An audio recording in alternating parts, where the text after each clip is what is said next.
तो बात करें एप्पल का आईफोन कहां बनता है, कैसे बनता है, क्योंकि बात किया तो एप्पल के आईफोन के बारे में हम बात करते हैं, लेकिन हर जगह उसकी सिर्फ असेंबलिंग ही की जाती है। इंडिया की बात करें तो इंडिया में अब आईफोन का बनना यहाँ पे शुरू हो गया, जो कि बहुत ही अच्छी चीज है। आईफोन 14 की मैन्युफैक्चरिंग तो इंडिया में ऑलरेडी शुरू हो चुकी है, लेकिन इसको बनाने के लिए क्या क्या कंपोनेंट लगते हैं, चलिए इसके बारे में बात करते हैं। बाय द वे, वीडियो अगर पसंद है लाइक और सब्सक्राइब दोनों करें बगैर कहीं मत जाना।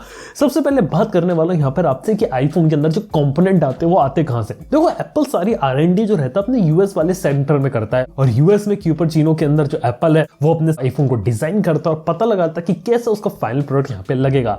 लेकिन एप्पल के पास एक कमी है। एप्पल जो एक ऐसी कंपनी है वो यहाँ पे अपने लिए आईफोन को डिजाइन तो कर सकती है, लेकिन उसके पास इतनी सप्लाई वगैरह नहीं है कि यहाँ पे अपने आईफोन को बना ले, और इसके लिए उसे दुनिया की काफी बड़ी बड़ी कंपनीज के ऊपर रिलाय करना पड़ता है, जैसे कि असेंबलिंग करने के लिए फॉक्सकॉन, विस्ट्रॉन, पेगाट्रॉन जैसी कंपनीज है, डिस्प्ले के लिए उसे सैमसंग के ऊपर रिलाय करना पड़ता है, प्रोसेसर के लिए TSMC के ऊपर, यहाँ तक कि आगे के डिस्प्ले के ऊपर जो ग्लास लगता है उसके लिए उसे यहाँ पे कॉर्निंग के ऊपर भी रिलाय करना पड़ता है, जो उसे यहाँ पे ग्लास बना कर देती है।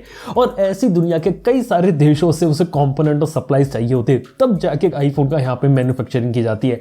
बात किया तो डिस्प्ले उसका कोरिया से आता है, जो चिप्स होती है वो आती है यहाँ पे आपकी जापान और चाइना से, यहाँ तक की बात करें जो प्रोसेसर है वो आता है आपका TSMC से, जो कि ताइवान के अंदर है। जो बात करें छोटे मोटे इलेक्ट्रिकल कंपोनेंट होते हैं, कोई टेक्सास से आता है, कोई ब्रॉडकॉम जैसी कंपनी बनाती है, कोई ताइवान से आता है, कोई जापान से आता है, तो दुनिया भर के जो कंपोनेंट्स होते हैं वो यहाँ पे आते हैं। और बात किया तो फॉक्सकॉन देखा है तो एप्पल का सबसे बड़ा पार्टनर है जो उसे आईफोन बनाने में मदद करता है। और क्या आप लोगों को बात मालूम है कि फॉक्सकॉन जिन मशीनों का यूज करता है आईफोन बनाने के लिए, उन्हें भी एप्पल यहाँ पे बनाता है, और बेसिकली एप्पल उन मशीन्स को डिजाइन करके यहाँ पे प्रोवाइड करता है कि ये मशीनें लो, सारी चीजें लो और हमें अपना आईफोन यहाँ पे बना कर दो। बेसिकली एप्पल ये चाहता है कि उसे यहाँ पे ज्यादा मैन्युफैक्चरिंग वगैरह पे दिमाग ना लगाना पड़े, चाइना को पकड़ते सस्ते में बनाएगा, उसे पकड़ के उससे वहां पे आईफोन बनवाते। बेसिक कंसेप्ट ये था।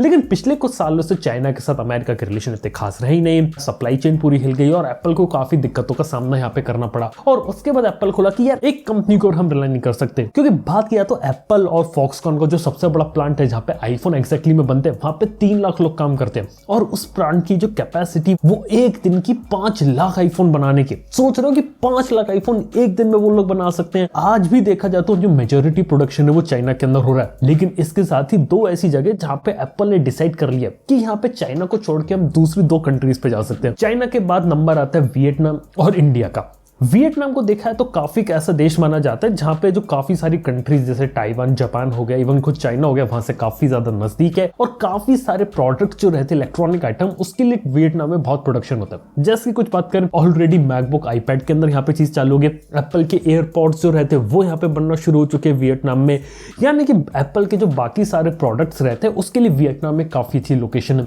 लेकिन बात यहाँ पर आती है कि इंडिया भी एप्पल के लिए काफी प्राइमरी मार्केट है, और ऐसा काफी सारे रिपोर्ट से पता चला है कि चाइना से अभी से 25% लाने वाले इंडिया के अंदर आईफोन मैन्युफैक्चरिंग का, लेकिन इंडिया के अंदर आईफोन कंप्लीटली 100% मैन्युफैक्चरिंग भी आने वाले सालों में शिफ्ट हो सकती है। रीसेंट रिपोर्ट की बात माने तो यहाँ पे एप्पल इंडिया के अंदर एक काफी बड़ा प्लांट लगाने वाला है, फॉक्सकॉन, विस्ट्रॉन, पेगाट्रॉन, यानी कि इन कंपनीज की मदद से एक नया प्लांट ओपन किया जाएगा जहां पे 60,000 लोग को एम्प्लॉयमेंट मिलेगी, प्लस यहाँ पे आईफोन बनेंगे। और ये भी अभी सुनने में कि एप्पल अभी जहां केवल अपना सिर्फ आईफोन 14 बना रहा था, प्रो मॉडल के लिए भी प्लानिंग कर रहा है। अब प्रो मॉडल कब बनेगा इंडिया में इसके बारे में नहीं पता, लेकिन अगले साल का पता है आईफोन 15 शुरुआत से ही इंडिया के अंदर बनना शुरू होगा, उसके अंदर कोई डिले नहीं होगा, और फाइनली धीरे धीरे आईफोन का जो प्रोडक्शन है वो चाइना से खिसका के यहाँ पे ले आएंगे। अब देखा तो चाइना से खिसका क्यों रहे, पीछे का एक सिंपल सा रीजन है, वहां तो बना पाना महंगा पड़ ही रहा है, लेबर भी ज्यादा महंगी पड़ रही है, रूल्स रिस्ट्रिक्शंस भी काफी ज्यादा है, और इंडिया इस मामले में थोड़ा फ्लेक्सिबल है, खास तौर पे स्मार्टफोन की मैन्युफैक्चरिंग और असेंबलिंग के लिए।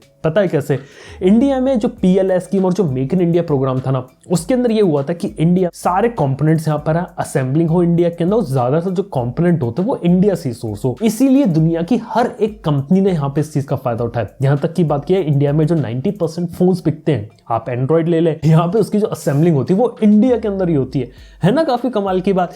यहाँ तक की बात किया तो Xiaomi ने फॉक्सकॉन के साथ प्लांट ओपन कर रखा है, Vivo ने अपने प्लांट ओपन कर रखा है, सैमसंग के पास दुनिया की सबसे बड़ी फैक्ट्री फैक्ट्री इंडिया के अंदर है। ऐसे ही हर बड़ी कंपनी ने अपने प्लांट्स ओपन कर रखे हैं। ऊपर से बात की जाए तो डिक्सन और भी काफी सारी इंडियन कंपनीज है जो इंडिया में अपने मैन्युफैक्चरिंग प्लांट्स ओपन कर रही हैं और अलग अलग प्रोडक्ट्स को बना रही हैं। और इस रेस के अंदर अब आने वाले समय में टाटा भी कूदने वाला है, क्योंकि टाटा एक ऐसी कंपनी है जो अभी आईफोन बनाने में काफी इंटरेस्टेड है और वो पार्टनरशिप कर रहा है एप्पल का पार्टनर बनने में। यानी कि विस्ट्रॉन टाटा मिलके एक प्लांट यहां पर ओपन करेंगे जो आगे चल के आईफोन की मैन्युफैक्चरिंग इंडिया में करेगा। यानी कि मेड इन इंडिया आईफोन होगा टाटा की तरफ से, यानी कि असेंबल इंडिया। खैर ये एक कहानी चल रही है, लेकिन मोटा मोटा बात करें तो एप्पल के आईफोन की कहानी काफी एक्साइटिंग है और देख के लगता है कि अगर ऐसे ही चलता रहा तो फ्यूचर में आपको मेड इन इंडिया आईफोन भी देखने को मिलेगा, 14 प्रो भी देखने को मिलेगा, प्रो मैक्स भी होगा और काफी सारे एप्पल के जो प्रोडक्ट्स होते हैं वो इंडिया में देखने को मिलेंगे। और पता है इसका सबसे बड़ा एडवांटेज यहाँ पर क्या है? शुरुआत में ये चीज सिर्फ शुरू की गई थी इंडिया में आईफोन को सस्ते में निकालने के लिए, क्योंकि इंडिया में अभी इंपोर्ट होकर बाहर से आता है आईफोन और उस कारण से कीमत हो जाती है ज्यादा, इंपोर्ट टैक्सेस काफी सारी चीजें लग जाती है, जिससे कीमत ज्यादा होने से इंडिया में महंगा बिकता है आईफोन। लेकिन एप्पल वालों को पता चल गया कि इंडिया में महंगा बेचने से अच्छा है कि इंडिया में ही बनाते हैं और उसको अगर हम महंगे बेचेंगे तो हम भी ज्यादा पैसा बना लेंगे। और ये कुछ चीजें अभी एप्पल आने वाले समय कर रहा है। हो सकता है कि अभी इस समय एप्पल आईफोन का रेट नहीं बढ़ा रहा, लेकिन आने वाले समय में अगर सारे आईफोन अगर इंडिया में बनने लगे तब शायद एक रेट ड्रॉप यहाँ पे कुछ एक्सपेक्ट कर सकते हैं। लेकिन फिलहाल के समय में ऐसी कुछ चीज तो यहाँ पर नहीं होने वाली। यानी कि आने वाले समय में एप्पल वो आईफोन को इंडिया में बनाएगी, लेकिन कब और किस तरीके से चीजें होंगी और कीमत क्या होगी ये तो हमें उसी समय पता चलेगा। लेकिन एक अच्छी बात लगी, अगर एप्पल जैसी इंडिया पे इतना ज्यादा फोकस करे तो डेफिनेटली काफी सारी चीज अच्छी हो सकती है। देख के काफी अच्छे लगे इस टाइप की चीज अगर और हो इंडिया के अंदर तो बेहतरीन चीज है। खास तौर पर आईफोन के अलावा मैकबुक वगैरह भी, एप्पल के एयरपॉड्स भी और एक्सेसरीज भी अगर इंडिया में बने, ये बहुत जबरदस्त चीज होगी। देखते आने वाले टाइम में क्या रहती है कहानी। बाय द वे आप लोग कैसे लगी आईफोन के बनने की कहानी, ये बात नीचे कमेंट बताना ना भूलना। वीडियो पसंद लाइक करना। थैंक यू देखने के लिए। मैं सुनता हूं नेक्स्ट वन में। Good bye.